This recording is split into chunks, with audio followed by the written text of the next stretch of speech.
And moving on, let's see what's next.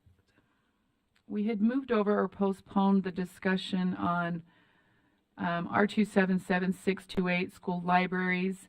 The thing we didn't do is check with our staff to see if they were available this afternoon to attend to this. Our library staff actually, correct me if I'm wrong, I think she's graduating from the program, I don't know, a higher level program. So we did not take that into account. And so I'm actually going to make a motion that we pick this up on our next board meeting agenda as one of our first items of business, so that we have the right people there to adequately answer questions and address this. I guess I would need a second though. All right, so the motion before the board is that we move the action item R277628 to June's board meeting, which is our school libraries amendment and the items associated with that. So a discussion?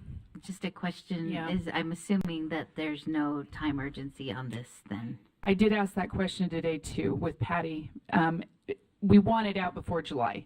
That was the question, because if we needed to do something between May and June, Yeah, right, we could do some that. of the bills are effective May 1st. Some were This is July. July. And when I checked Thank with you. Patty today to make sure we were still within those parameters, she indicated that we were, because otherwise we'd probably just need to move forward even though we didn't have the staff here. So yes, and go ahead, Board Member Lear. Well, and arguably the law doesn't require us to do anything, depending on whether you want to take the advice of the people that spoke last night, or but if you want to add something, that could be done anytime if the board decides that. I think that the law takes effect July 1st. Right, but there's no requirement in the law for the board to have a rule.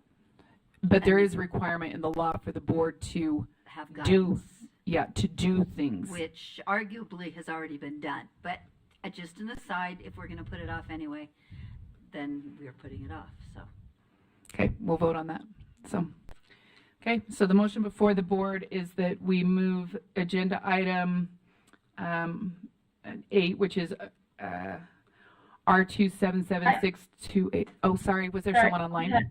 Yeah, go ahead. Yeah, sorry. Is that Board Member I had a Davis? question. Yeah, I mean, I think that Board Member Reel had something in backup. Is it possible to adopt something and then postpone the rest and adopt other things later at the next board meeting and do both? I get. Yeah, I don't. You mean I don't. I guess I would say I don't know on that.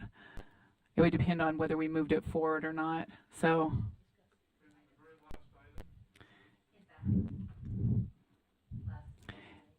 Are you making a substitute motion then, Cindy? I don't know, because we have a motion before us. I think there's just a simple sheet that talks about the changes in the law that could be helpful in the interim, that, or maybe that's all we need, I don't know. But I'd love to just look at that first today and have a chance to potentially pass that today and then still postpone if other people want to bring other things forward later. I don't. Unless Member Reel wants to wait till next month. She doesn't feel like it's ready for prime time. Okay, are you making, what I'm asking is we have a motion on the floor. There are making a few. motion. Yeah. Can I ask Member Reel and then decide? Sure. Yep.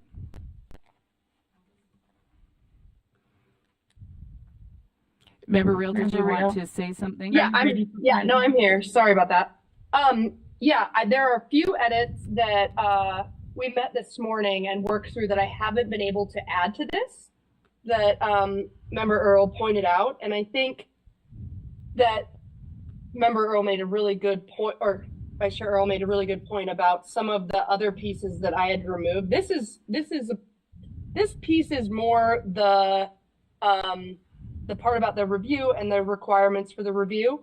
And then the other piece is more about the sensitive materials or the instructional materials. So I'm thinking that we need more time unless there is some urgency it wouldn't take long for us to update both documents and put them in the same kind of format, in a checklist format that just has all of the different pieces from the law. And I would like to do that, but if, I don't know if Member Earl has any other thoughts otherwise. I I'd don't, like to do that today. are you Would you like to asking do that board member today? Real? I'm No, I'm ask- asking you, Vice Chair Earl, if you have Yeah, the same thoughts as I do. I would rather not quickly try to do it if that's where we had the document yesterday, touch base with you this morning, just kind of looking at those. If, you know, if we want to try to hammer it out, then I think we're going to be here for just a little bit. Just a little bit. Yeah, so I would And recommend. I do have one suggestion. Yeah. Go ahead. That what we could do now, if we wanted to pass the rule, what we could do now is adjust the language there, where we were talking about the document in the rule, and say that just more broadly that guidance is available, but not really reference it in the way that we had initially talked about last night. And then that would allow us to work through the rule and then give us more time to work on the guidance. I would speak for moving them both to the next meeting so there's time for people to work together. For some reason, there was not the engagement until yesterday. And so I feel like there was a lot of work that was done. And then when it got brought forward, I'd like to see if people wanted to work on that outside and try to bring something forward instead of trying to race it through, especially where there was work done. But then, you know, anyways, that's what I would recommend. Yeah. But Board Member Lear, you've got your light on. I do. I think we need to have a better legal fix on if we incorporate by reference guidance, what that means for LEAs, and if we just change the name of it and it's still guidance, does that mislead LEAs, or is that Or is it not- more accurate? or, You know? well, or I don't see how incorporating something by reference as guidance, it makes it the law. And I think we need a legal kind of explanation of that is stronger than we can necessarily figure out today. Okay. Because I just don't like the idea of incorporating by reference guidance, and even if and by guidance by any other name is still guidance. So I think that needs to be resolved also. So I would support moving it up, putting it off to for another month. Okay. All right. And the motion on the floor, let's see, Board Member Straight, you have your light on. Yes. So I need some help. I think I understand the point that what's been added is a new statewide review. Is that correct? When you say what's been added to the rule, What's to the been law, added to the law is we now have a statewide review, and that is handled here. that's one component. Okay? So, Explain to me the rest. well, you also have the division between objective sensitive materials.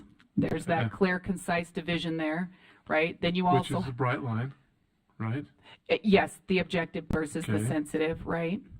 Golly, I don't have the rule in front of me. I could go down a little bit more if you give me just a minute. Right.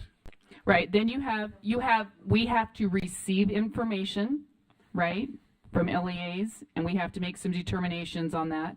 We also then have the statewide, I don't know if is it called an appeal where we could overturn it? Is it called an appeal? There are two things that you're talking about. There's the option for the state board to overturn the 3 statewide.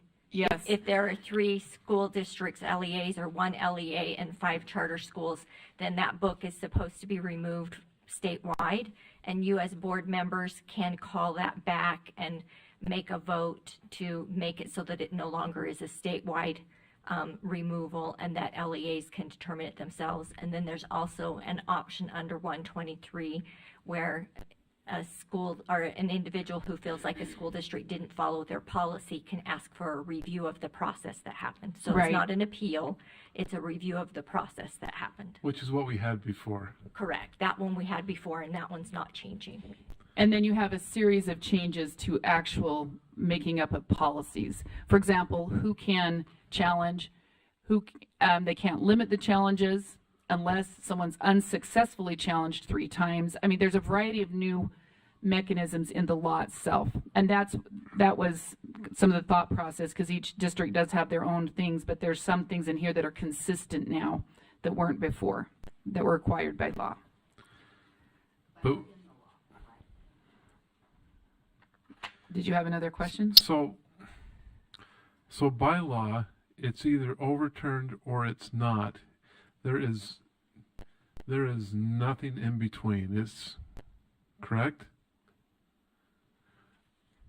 Yeah, I'm I not mean, sure it's- if you're what you're so if- asking if- exactly. If a book comes before us to make the decision on, or we bring it in, it's either up or down. We actually don't bring it in. They send it in to us, and then our Okay. people evaluate it. So, We have staff evaluate it, we have a committee evaluate it. no, we don't do any of the I'm sorry. When I did say we evaluate it, we just take in their information, and then from there, once it meets the threshold, based on a district's evaluation. Is this for determining whether to overturn the statewide? Yeah, 3 districts or 2 districts plus 5 charters, that's what we're talking about. right. For us to overturn. Do we have that in, is that part of what we're, Yeah. I think that's part of what we need to flush. What did they, could you remind me what they told us in terms of how to do that? Did they say staff or a full board? That's, The board, right? Yeah. Again, LEAs could figure out if they want to do it. But I guess when it, I And how to do hijacked it. this without. no, go ahead. Yeah. I guess if it comes up to us, right, it goes to the presumptive statewide ban because 3 districts are 2 and 5, and it comes to us to decide whether we're going to overturn that the law did not specify yet that process. Is that right? No, it does not. Can I speak? Oh, sorry. Is it okay if I? Yes, No, please. the law does not give a process for you to follow. It simply says that the board can choose to evaluate whether to overturn, and you guys get to evaluate whether to overturn the statewide ban, but it doesn't give a process for that. So that's where there's space for rulemaking, Yeah, and that's, probably for Yep. us to wrestle with. Or not, we can just leave it up to flip of a coin. No, 123 is different. 123 is if an individual who has standing feels that their board did not follow their board's policy, they can ask for a review of their board's process. That is not for overturning the statewide ban. That's a whole different thing that you need to put in your rule. turn your thing on. So I understand everything up to the point of if we, as a board, we have a book that 3 districts have, and we decide to look at it on whether to overturn that. Is that correct? That's the only thing we don't have in place yet So on have how you that gone, occurs? I'm just wondering, if you've gone through the rule, there was clarification on a number of pieces, and I could read through some of those if you'd Okay. like. Well, here's what I would like to So- suggest. I would like a flow chart that goes over so it's clearly visual. I would like something visual to look at to where we can understand and know the processes. And I think it's pretty straightforward and simple, except for that one piece is a little bit confusing to me. And that's where, well, if we had that, I think that would really help us in our determinations next time. Okay. We can ask if staff can put that together. We have to, sorry, can I do? Yeah, go ahead. I think to some extent we have to decide if we're going to clarify that process, right? That the law says do it, didn't say how. So if the board is in the position to decide whether to overturn the presumptive ban because there's 3 or 2 and 5, we have to explain what that is. I mean, it can't be silent because somebody at this building has to make the decision, right? So I think that's part of what we got to decide when we get there, and a flow chart of a proposed process, and I guess how that would differ from the other one, which I don't think has ever been invoked. I mean, some of us worked on this. I remember working with Member Lear, Member Davis a couple of years ago. The administrative review has not really been We have invoked. we've had a couple. Have we? Okay. They didn't kind of surface to us, so we probably want to know how that differs because we'll have 2 potential reviews, different standard, different purpose now. We didn't decide them. Okay. If you, we if have- you look yeah. under 123, it says that the AGs will review and see whether or not there is an issue with the process that the LEA followed. And if there's not, then it doesn't get sent on to you as a board. If it appears that they did not follow their policy, then it would be sent on to you as a board. So we had people doing things like challenging the book decision itself as opposed to the process, and you guys, that was your job, is to weed that out. Nobody actually said you didn't follow this sequence or have that many people or give notice of the review committee, whatever. A true procedural challenge never came and made it through you. So, okay. Okay. Are you speaking to the motion? Are you? To delay? Yes. Yes. Okay. I think we also, when I'm actually responding more to Brent's question too, following up on that. And I think that we also decide whether we want to minimally follow the law or whether we want to expand and address a lot of other things that we don't have to per the law.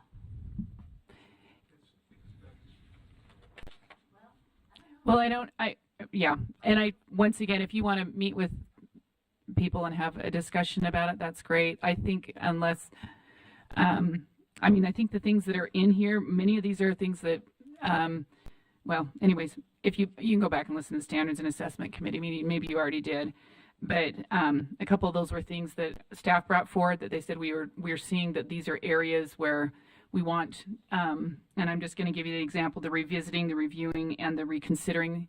They made sure they spelled those out in law, wanted to make sure that we articulated them here because those were key areas that we're seeing questions on or that we're getting questions on. What So, staff did you work with in that meeting so that I can? yeah, that's our library staff, Davina, Okay. is who. So, That yep. should be helpful resource. Yep, and I think also the other recommendation was for I'm just sharing these, but once again, you can go listen to our discussion too.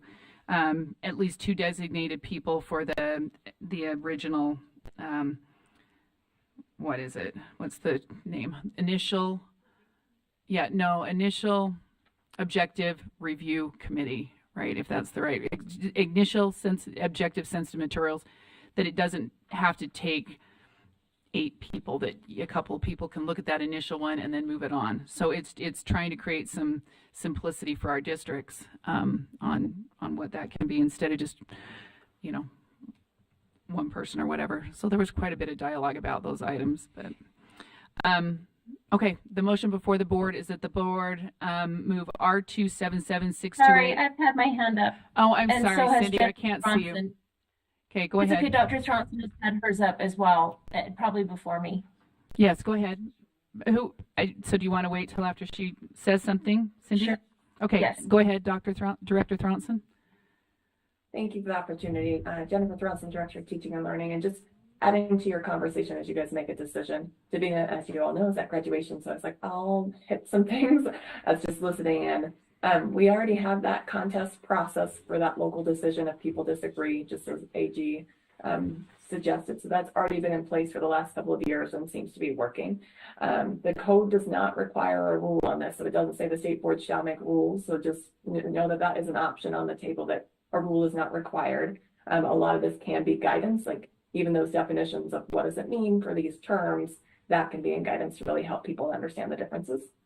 And then going to Board Member Street's request for a flow chart, what is in the code that does need to be established is a process for how this kind of goes about. And that to me is what we're being asked for the flow charts, but just asking for clarification there. Is this around that sending notice of when the threshold has been hit and also the process for how we notify board members to see if they want to reconsider a particular title when that threshold is hit. Those seem to be the processes that need to be defined as required by code.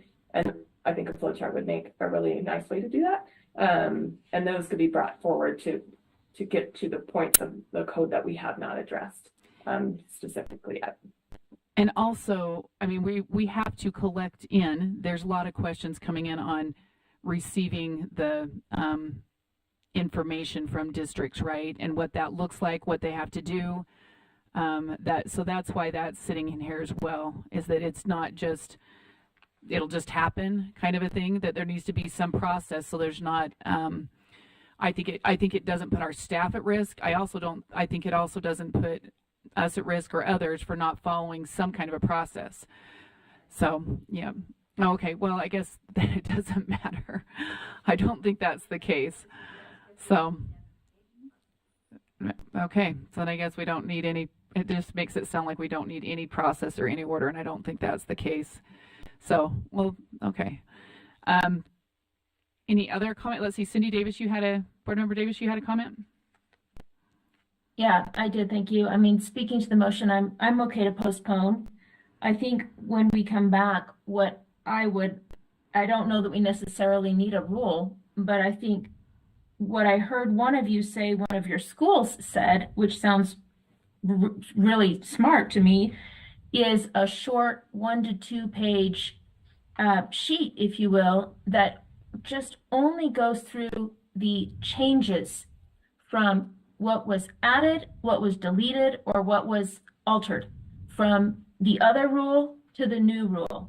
Like 1 or 2 page, quick front back that LEAs will be able to use. Not lots and lots of words, but just a quick sheet that helps to guide them through those changes. I would like to see a process defined about our board and what we do if we have to overturn a book potentially, because it moves from the original process appeal now to a substantive content appeal, if I'm understanding that correctly. No, there's two. Like, it's two things, not Right. moving from one to the other. It's two separate. right, there's, Okay. well, right, so there's the first one, and now there's a new one that is substantive rather than Right. necessarily administrative. And like little things like, are we required to read the book? I mean, what is that going to look like when that comes through? So a quick 1 to 2 page sheet of exactly what changed between old rule and new rule, and a 1 page process of what that's going to look like if we have to do one of those new appeals.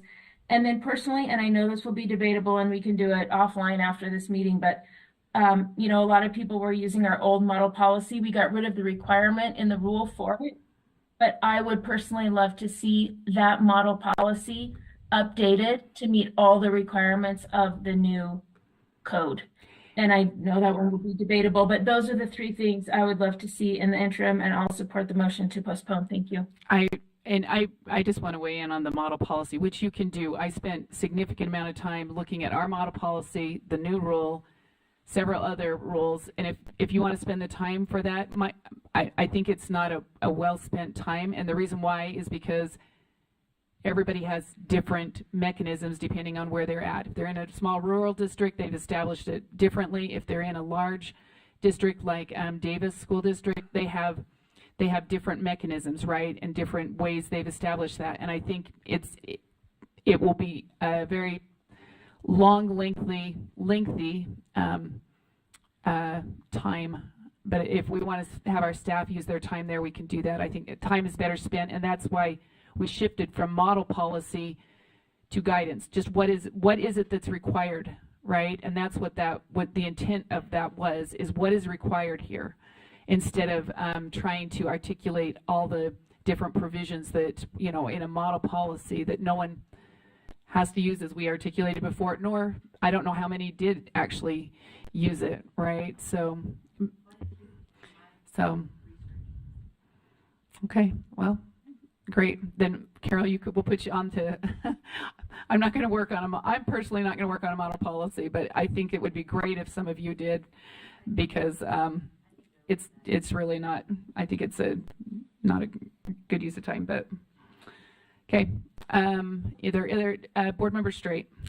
Yes, thank you. So my understanding is that come July 1st, it becomes retroactive. Do we have books that are already in This the is, queue where they have three, and well, we have the different numbers based on the scenarios, but how many books do we have in the queue per se? okay, well, and that's part of the reason why we were moving this to the next board meeting, but maybe Director Thronson has that information. Some of these questions we're going to have to ask of our specialist, right? And we also don't have some of that information. That's why we set up a process, is so that tell them these during these timelines and with this frame, you would be sending your information that met this criteria. That's why it's in the rule. But go ahead, Director Thronson. Yes, luckily Davina tries to keep me somewhat knowledgeable. So in this case, Okay. we would basically say, even with retroactive, because we cannot guarantee that they were considered or found under a particular parameter since the criteria changed, we would actually not have any books that we would say are at that threshold because of the changes in definitions and requirements and how people previously were banning their books. Are we politically saying that out loud? So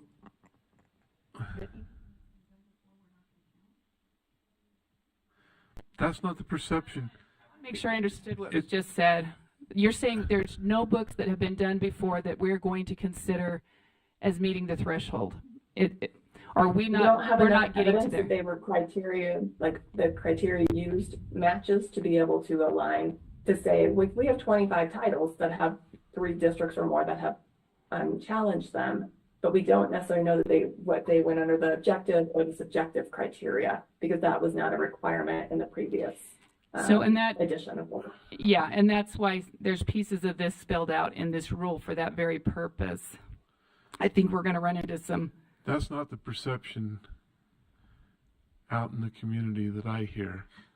The perception I've heard is that it's retroactive and there'll be books that'll be banned statewide. And banned's not the right word, is it? It is the right word. No, it's Well, not. They're so illegal. anyway. They can't be in the hands of kids if they've met the criteria for the. So at Yeah, that go point- ahead. We can all agree on removed, right? So Go ahead, Brent. So we actually have, before it was we could ask for administrative review, but that only came from those who wanted something banned. Now we're going to get these review requests for the full board based on people who want to bring it back and people who want to ban something. So it's going to be coming from 2 different directions in regards to books that are removed statewide. Anyway. Maybe I'm not completely following you. Do you mind if I ask just a couple questions? I'm not Okay, following you. so- So you're saying that it is retro, right? That's But you're what I, saying that's not. that's what I hear. Well, it's That's not what just. I've It's in read. the law. I know, but that's yeah. the perception out there. But there's going to be people who are going to say, well, this book has been banned 3 times. We want to bring it back. And they're going to bring it back from that side of the equation. Then there's going to be people that want us to then, books that have not been taken out, that they want taken out, will come to us as well. It says that having reviewed it previously is not a bar, right? That's the point that opens this up. That's what I think Brent's. Yeah, that's what I mean, yeah. I think that's what you're saying. By saying that a prior decision doesn't prohibit review now, it does reopen that. I mean, there's a lot to dig through here. We've got to analyze the law, but I think all of these, I'm hearing the same questions. Can a book removal be reviewed again? Can a non-removal be reviewed again? How does that factor into the full statewide? I mean, these are all things we can talk about for next month, I think, right? I'm in the same boat. I think we've got a lot to look at here because we're now hearing things from the field. Put your microphone on. So we've got. Yeah, you're okay. I just want to be able to face the parents and look them in the eye and say, we are following the law, or we are compliant with the law, or we are, there's no fudging on that. I mean, that's just not a role of publicly elected officials or public institutions. If this is the law, this is how we've complied, and we are compliant. I think, is that wrong? I think there's a little bit of how left to us to figure out. There's a lot of, well. Hold on, we've got Member Green. I think what Member Straight is bringing up is something that we had definitely talked about in our April 16th meeting.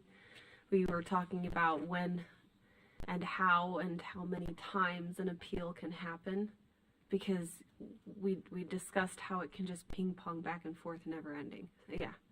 So that, I think, is also another area that we are addressing, the logistics of this whole scenario. We've never been in this position before, and we owe due diligence to working through every scenario because it is complicated. It's a massive system that has interplay here with all of the working parts.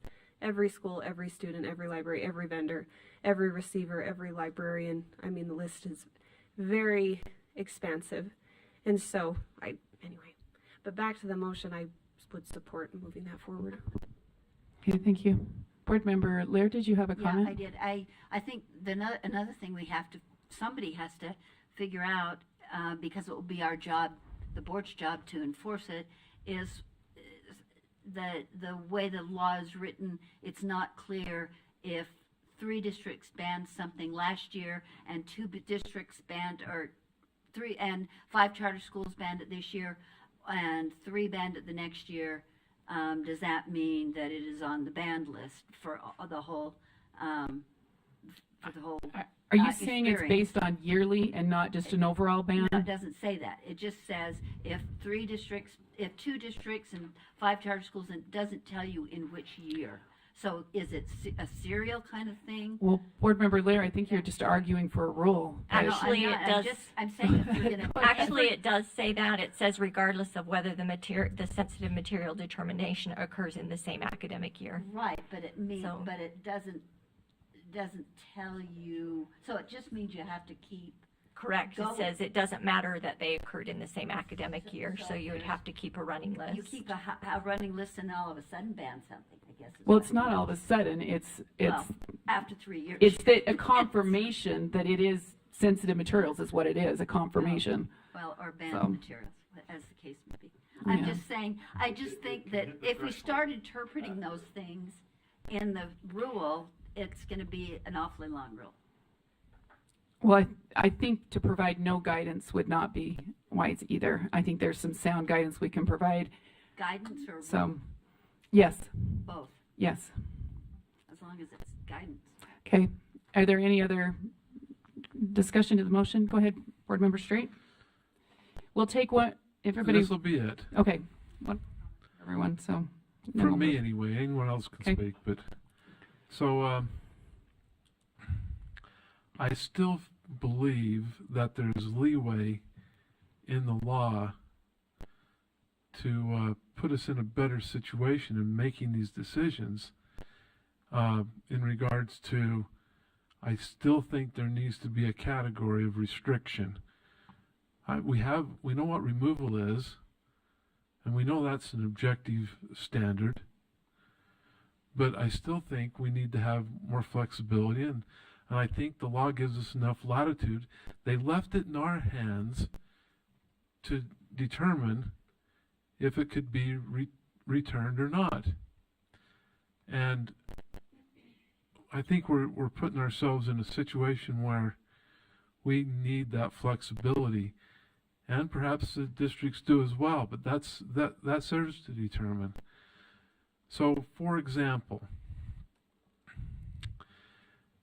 we have a policy regarding sensitive materials, and it's been in place for quite a few years in the district that I worked in, and it was this: in junior high, you could use excerpts or G without restriction, but PG had to have a parent's notification and approval, and if anyone did not, they had back then it wasn't called right of conscience, but you had the right of conscience to not participate in something that was PG. In the high school, PG did not need a permission, but if you wanted to show us anything that was PG-13, then you had to have parental approval. With the system as it's been described to me that we have right now with sensitive materials, which is more than just books, but books are the main item. It's either in or it's out. Now, a piece of literature that may have some sensitive material in it, for example, Frederick Douglass, if you've read it, you'll know there's some sensitive material in there. But in the hands of a teacher used correctly, with the approval of parents, it's an excellent teaching source. Now, it is a pain to get parental support, but it's worth every second of getting that support, because you're informing parents of exactly what they're being provided. So we want to protect children. That's why we have the Bright Line. There are certain materials that are absolutely certainly to be removed. But parents also have the rights, and teachers need to be able to have access to quality materials. And there are areas of gray, but if parents are informed and have informed consent of what is the issue. For example, I always showed a documentary on World War II, on the rise of the dictatorships throughout Europe and Asia during that time.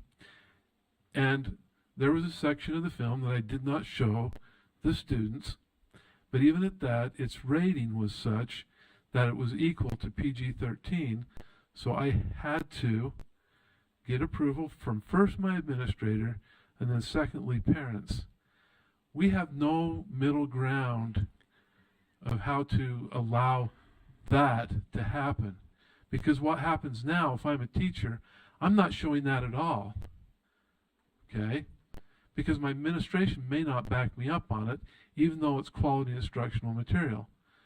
Same thing with books, okay? We need that ability. We as a board, if something comes to us, there are books that are currently out that if it was just me, I would decide in favor of retaining them. However, as a member of this board, I won't agree to approve anything, because it becomes a political nightmare if we don't have the ability. We've had recent examples of that, because number one, we have to keep the sensitive materials out of the hands of children. We have the Bright Line rule, but we have to have, but there's lots of things that don't violate the Bright Line. Lots of things that don't violate that.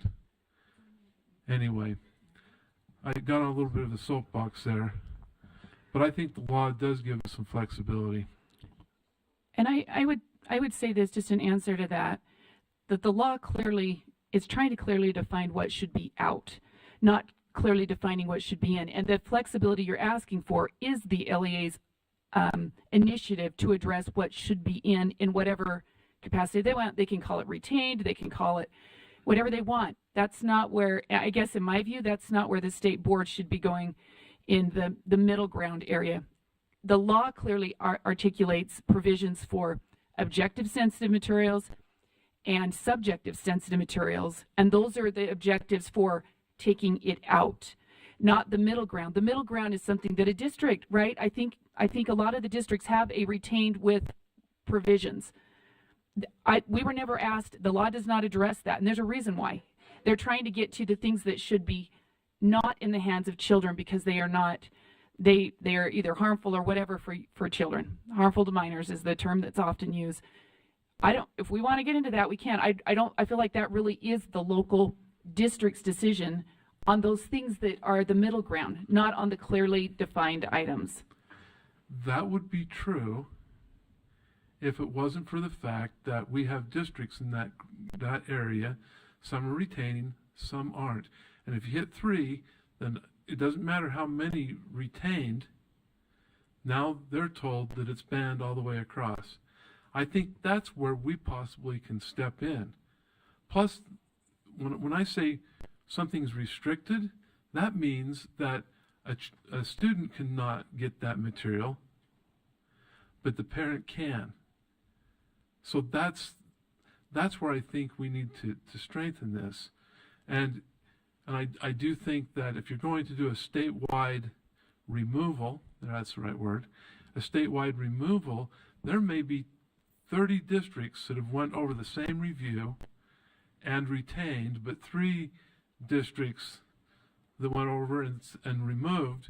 Now okay, that's where we can help. That's where we can. And I think the law, that is the process the law is established, right? That you can bring it forward. It doesn't say that explicitly. If it's. I think that's what the process is. Am I missing that? That's what. Review That's of what. the statewide ban? Yeah. Yeah, so Well- that's where, sorry. Yeah. Go No, ahead. go ahead, Ashley. Okay, Ashley Bill. AG Beal. So the law does allow, that's where the law allows, if there are 3 districts or Yeah. 2 districts and 5 charter schools, that the board may, within 60 days, add the material onto a public board meeting agenda. And then at that board meeting, vote to overturn the application of the removal. So, and then it's up to those individual districts. They can still keep it removed in their district, but that overturns the statewide ban or removal. And so then the individual districts still retain the right to, keep it off the shelves, but it would remove the statewide removal. So that process is in there. It's just, that's where there's maybe room for procedurally you guys to make rules on just how it Does looks it- like. Doesn't it say there that the reason for reversal would be if it doesn't actually meet the criteria for the objective bright line test? I mean, we're not authorized to say, well, you should apply the subjective test, or we just think there's too much disagreement out there. Isn't that It's the sole only criteria objective for removal? sensitive materials. It's not the subjective sensitive the materials. sensitive, right. The subjective sensitive Right. doesn't go into a statewide Yeah. ban, so it's only those things that are determined to be crossing the objective line, and I think our only, which is, it's a judgment to decide if it crosses that line or doesn't, right? Isn't that all we have to do, though, is decide whether it, well, that's something to dig into.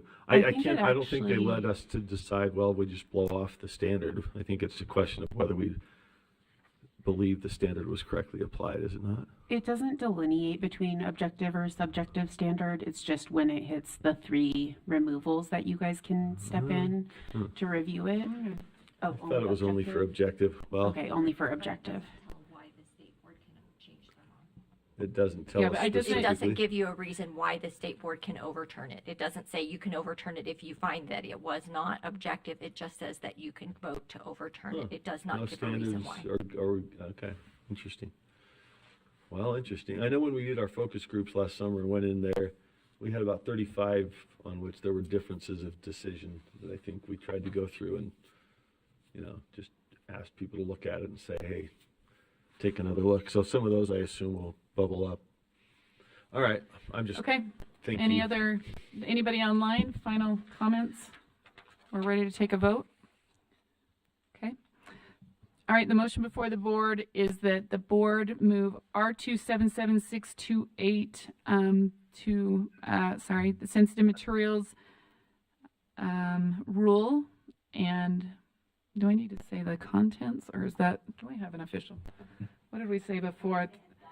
That the board postpone agenda item 8.1 R277-628 to the next full board meeting. Okay, and we will start, let me grab my list here. All right, Board Member Bogus. Board Member Booth? Yes. Board Member Davis? Yes. Vice Chair Earl's a yes. Board Member Green? Vice Chair Hart? Yes. Board Member Carey? Yes. Board Member Lear? Board Member Norton? Board Member Rill? Board Member Yes. Okay, Board Member Straight? Yes. Board Member Wood? Yes. And Chair Moss? Yes. Okay, that passes unanimously with 1, 2, 3, 4, 5, 6, 10, 11 votes. And we are moving on to Chair Moss. You ready for discussion on the strategic Sure. plan? You bet. Okay. Anybody else need a short break, or should we go for it? We're all sort of taking breaks as we go, right? Okay.